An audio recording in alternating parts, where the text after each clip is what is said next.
Hello, and welcome back to Spin Cycle Live. I'm your host, Nathan Hale. Today, we have got a special show. Now, so let you know, we're using a brand new streaming software for all of this. So, be aware that is happening, if it looks different, if we're still working out all the kinks behind all that, but I think I got it pretty much so. We did a test run of this earlier today, so should be good going forward, but if something looks different, looks weird to you, just saying that's what's going on. So, hope you're all doing so good today.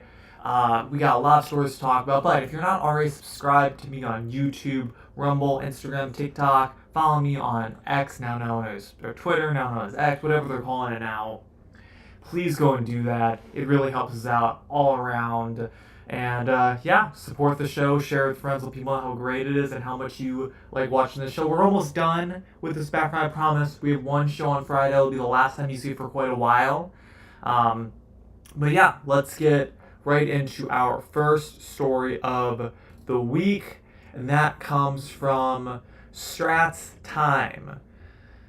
So, U.S. Secretary Scott Bessent emerges as possible contender to succeed Fed Chief Powell. A growing chorus of advisors inside and outside the Trump administration are pushing another name to serve as the next chair of the Federal Reserve, Treasury Secretary Scott Bessent. U.S. President Donald Trump said on June 6th he would name a successor very soon to replace Mr. Jerome Powell, whose first term as Fed Chair ends in May 2026. The small list of candidates under consideration have included Mr. Kevin Warsh, a former Fed official whom Mr. Trump interviewed for the Treasury Secretary role in November, according to people familiar with the matter. But Mr. Bessent, who is leading President Trump's effort to kickstart the U.S. economy with sweeping changes to trade, taxes, and regulation, is also now one of the contenders for the job, said the People.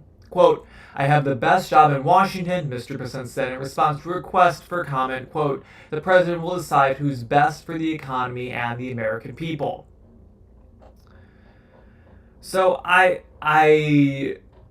like Scott Bessent as the Treasury Secretary. I think that taking him out of that position wouldn't be a good idea right now in terms of everything that's happening in the country. I think he's been doing a pretty good job in that role. I don't think it'll be him. I think that he would do a great job as the Fed chair, and I think that, obviously I think the president thinks that Scott Bessent is the right man for the job. That is who he will pick, but I don't know if I would choose Scott Bessent. I think that picking someone different to do that position would be great, but Scott Bessent has done a great job as Treasury Secretary so far. He's been running the negotiations across the board with all these trade deals, and so just a little interesting news that I saw, so I wanted to pass that along to all of you. All right, going on to our next story. This comes from Fox News. So the proof is in the pudding. Trump DOJ tells court it will seek dismissal of Abrego Garcia case. The Trump administration on Tuesday said it plans to seek the dismissal of a civil case ordering the government to return Kilmar Abrego Garcia to the U.S., arguing in a new court filing that the case is now moot, given that he is now back in U.S. custody. In the filing, lawyers for the Trump administration told U.S. District Judge Paula Inez that they plan to submit an official motion to dismiss the case on mootness grounds on June 16th. Department officials have said, quote, done exactly what plaintiffs asked for and what the court ordered them to do. That is, to return Abrego Garcia to the U.S. from El Salvador, where he was deported in March in what Trump officials acknowledged was an administrative error. But the filing is likely to do little to quell the mounting legal fight surrounding Abrego Garcia's detention and efforts to secure his return from Salvadorian custody. Upon being returned to the U.S., Abrego Garcia was immediately sent to Tennessee to face federal charges related to transporting undocumented immigrants in the U.S., stemming from a traffic stop years earlier. Court documents show the Justice Department filed the charges against Alberto Garcia on May 21st, prompting a flurry of fresh questions as to when the investigation and implementation of a grand jury would have taken place. Lawyers for Alberto Garcia described the timing of his return from Salvadoran custody, quote, as pure farce, and told Inez in a filing, that's the judge, on their own late last week that they plan to file a sanctions motion against the government on Wednesday. They noted that lawyers for the Trump administration were continuing to tell the court, even 6 days after he was indicted, that they did not have the power to return Alberto Garcia to the U.S. They also noted that in their view, a contempt charge and sanctions against the government were warranted, and that the Maryland court still has jurisdiction over the civil case. Inez, for her part, that's the judge, suggested last month that the Trump administration could be held in contempt for refusing to comply with the court, describing the government's lack of candor in the discovery proceedings as beating, quote, a frustrated and dead horse. Trump administration lawyers sought to dispel the notion that they intentionally flouted the court on Tuesday, describing plaintiffs' characterization of their actions as desperate and disappointing. To be sure, the parties have had pointed disagreements on discovery issues, including because defendants could not share state secrets and other protected materials that would have demolished demonstrated their good faith compliance with court orders, the administration said on Tuesday. Quote, but the proof is in the pudding. Defendants have returned Alberto Garcia to the United States just as they were ordered to do. Inez, an Obama appointee, previously criticized the administration for failing to comply with her court's requests for information in the case, and she accused officials in a blistering 8-page order of submitting, quote, vague, evasive, and incomplete responses that she said demonstrate, quote, willful and bad faith refusal to comply with discovery obligations. Look, guys, I'm really getting tired of this whole case going on. I think that both sides are somewhat in the wrong with how they've handled all this. I'm not the biggest fan of outsourcing our criminals to another country. If that is what the president wants, more power to him, I guess. But I don't think we should be sending our criminals outside the country if they are somewhat of citizens here, or at least we should be sending them back to their home countries. But on the other hand, this guy is a criminal. He broke a lot of crimes, and I just want to bring that up just to continue to kind of keep you updated on what's happening, like in case you didn't know. Not necessarily because I had a whole lot of comments on it. I just thought it was interesting. It's back in the news this week, but I think it's funny how Democrats stand so strongly beside this guy who's a literal criminal and has done a lot of really nasty things. But that's about all I gotta say about that. All right. Let's go move on to Greg Abbott. So Greg Abbott is back in the news, governor of Texas. So Greg Abbott is going to deploy National Guard amid Texas anti-ICE protests. So there have been all these anti-immigration and border enforcement protests happening because there's been a lot of raids going on where ICE has been really cracking down on illegals living in the United States right now. And these protests are getting kind of nasty. There's some violence breaking out amongst them, and they're certainly not peaceful the way that the left would like to characterize them being. So Republican Governor Greg Abbott announced on Tuesday night that he would deploy the National Guard across the state as anti-ICE protests hit major cities. Protests against President Donald Trump's illegal immigration crackdown started earlier this week in Dallas and Austin. And more demonstrations are planned for San Antonio on Wednesday and Saturday. In a post on X, Abbott said he was mobilizing the National Guard as a precautionary measure to, quote, ensure peace and order. Quote, peaceful protest is legal. Harming a person or property is illegal and will lead to arrest, the governor added. Quote, at Texas Guard, we'll use every tool and strategy to help law enforcement maintain order. In Austin, the state's Capitol Police used pepper spray and tear gas to disperse a group of protesters who were ignoring warnings to clear out of the street. KXAN Austin reported. Officers with the Texas Department of Public Safety and Austin Police Department arrested more than a dozen people during the protest Monday night, according to Abbott. During the demonstration, a federal building where Immigration and Customs Enforcement, ICE, holds detainees was vandalized, and messages read, quote, "ICE needs to surrender and release the hostages," and, quote, "modern-day slavery disguised as criminal reform." 6 men arrested during the Austin demonstration were charged with felony criminal mischief, resisting arrest, among other offenses, according to the San Antonio Express News. Quote, "Peaceful protesting is legal, but once you cross the line, you will be arrested," Abbott wrote on social media Tuesday morning, adding, quote, "FAFO," the acronym for F around and find out. The protests in Dallas on Monday turned tense as some demonstrators clashed with police officers, the Dallas Morning News reported. After sunset, authorities deployed pepper spray to disperse the crowd and appeared to make some arrests.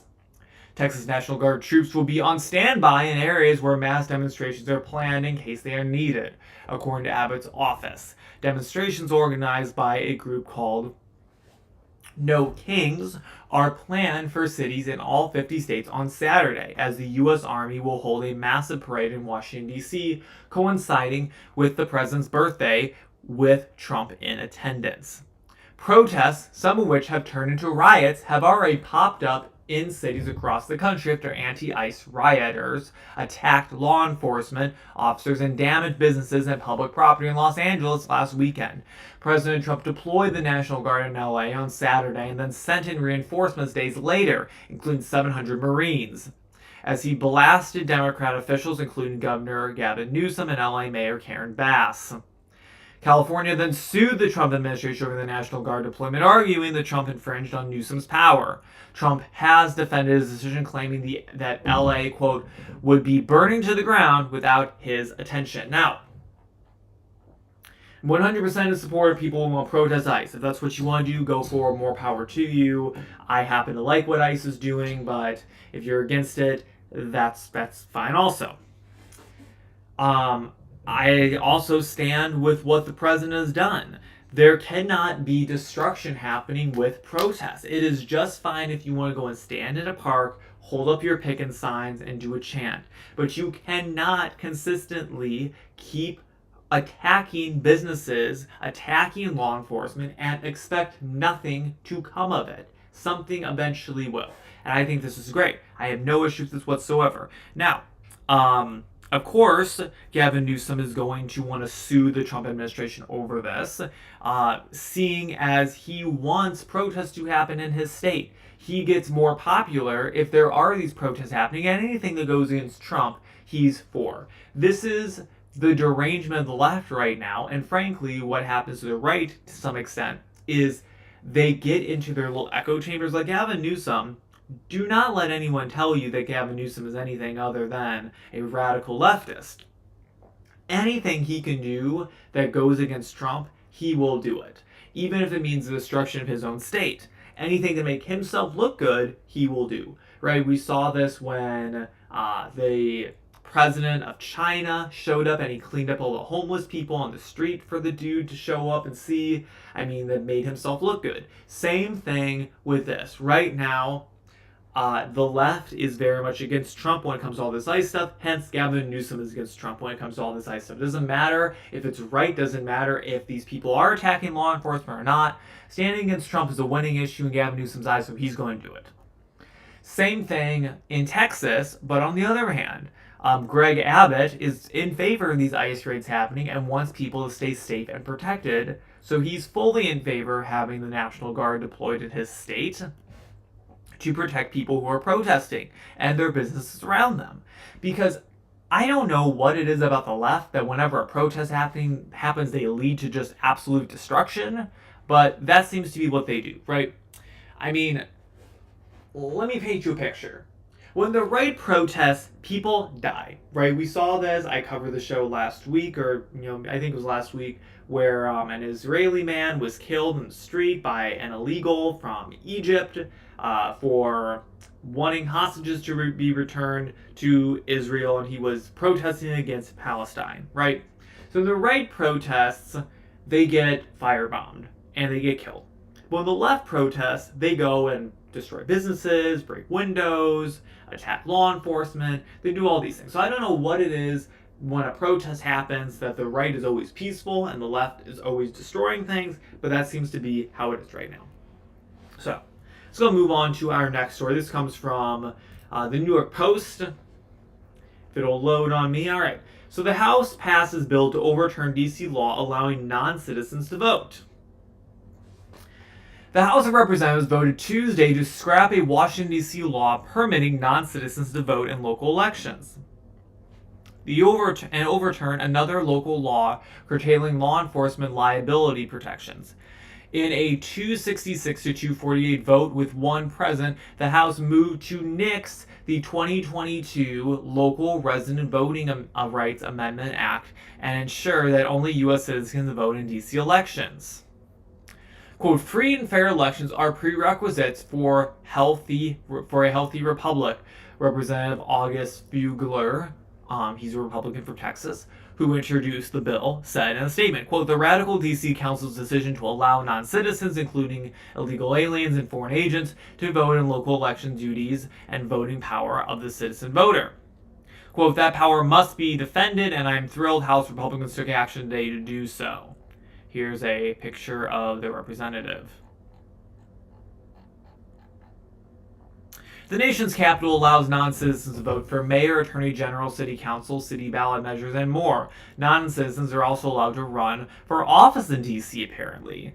Quote, anyone who voted against the legislation voted for the transfer of political power away from the legal voters, Fugler told the Post. Quote, with the House passage of my legislation today, we are one step closer to restoring the sanity of the voting process to ensure that only American citizens are voting in our nation's capital.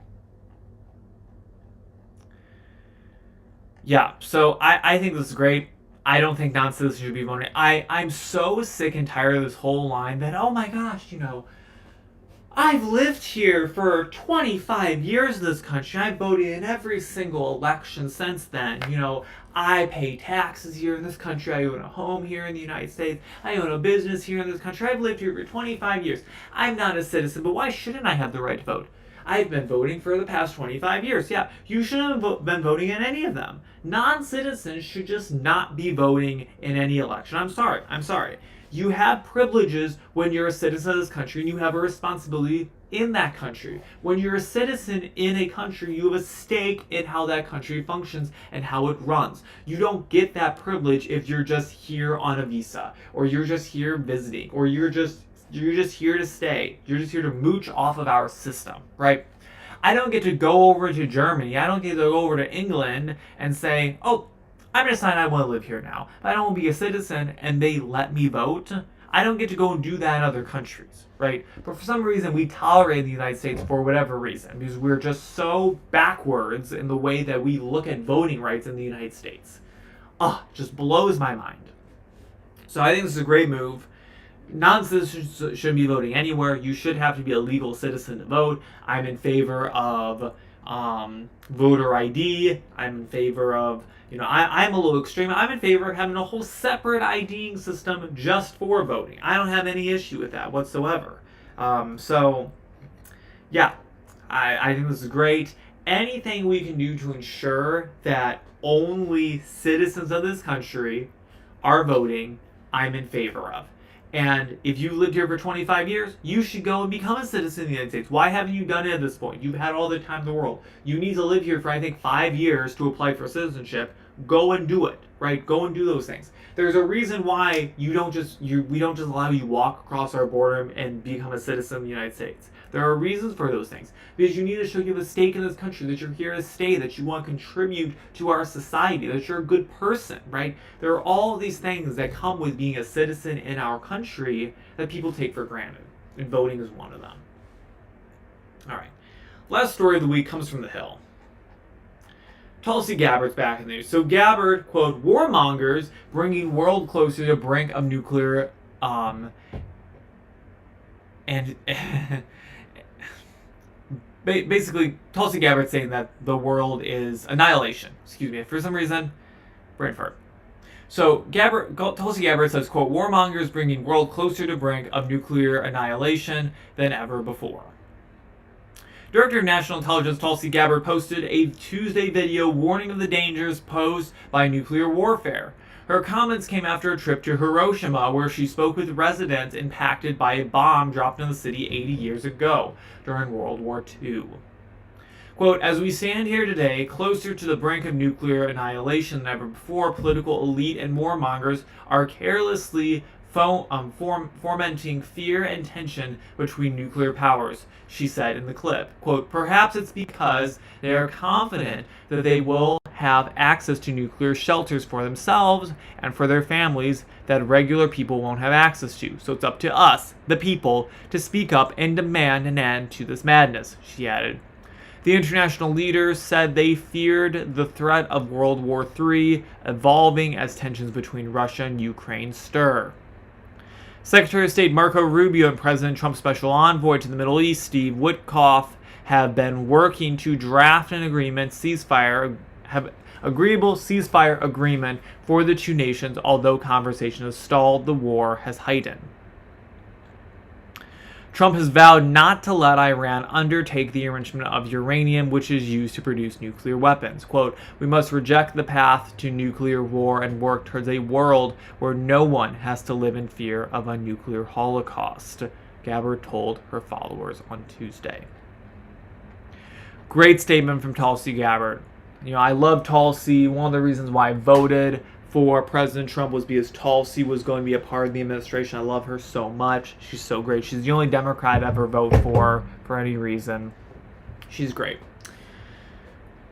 You know, I think that, you know, the administration is absolutely right that we need to be aware this is happening. You know, I feel a lot safer under the Trump administration that this won't go into effect, that we won't have World War III break out. But what's going to happen when Trump's gone, right? What's going to happen, God forbid, J.D. Vance loses in 2028? What's going to happen then? You know, we need to be prepared and set the world up on a good stage of relations with each other that we don't have those threats happening. One of those is having the Iron Dome or the Golden Dome over the United States, right? Hugely in favor of that. Protect our citizens first. But we also have to be aware that these other countries are working to get nuclear weapons. We don't want that to happen, right? We want to be in control of as many nukes as we can because the United States has historically done the right thing when it comes to full-scale wars. We've usually been on the right side of history. You know, some more recent things have happened, such as what we've done in Afghanistan, where not necessarily the right moves from us, but you know, for the most part, when we've dealt with these huge wars that have happened, we've been on the right side of things. You know, we're working right now to end the war between Russia and Ukraine. We have nothing to do with the war between Russia and Ukraine, but yet we're helping to end it. So I think this is great. I'm glad that Tulsi's at the helm of things, and that's all I gotta say. So with that, that is the end of today's episode. I will be back here on Friday for another episode of Spin Cycle Live. Be on the lookout for our rerun episodes coming out on all of our platforms. And with that, that is all I have to say about this for today. So make sure you subscribe, follow us on all of our social media platforms, Instagram, Rumble, YouTube, TikTok, X, right? I'm almost at 10K followers. I'm almost there. We're so close. Go follow me over there if you're not following me there already. But with that, I've been Nathan Hale. This has been Spin Cycle Live. Peace out. Bye.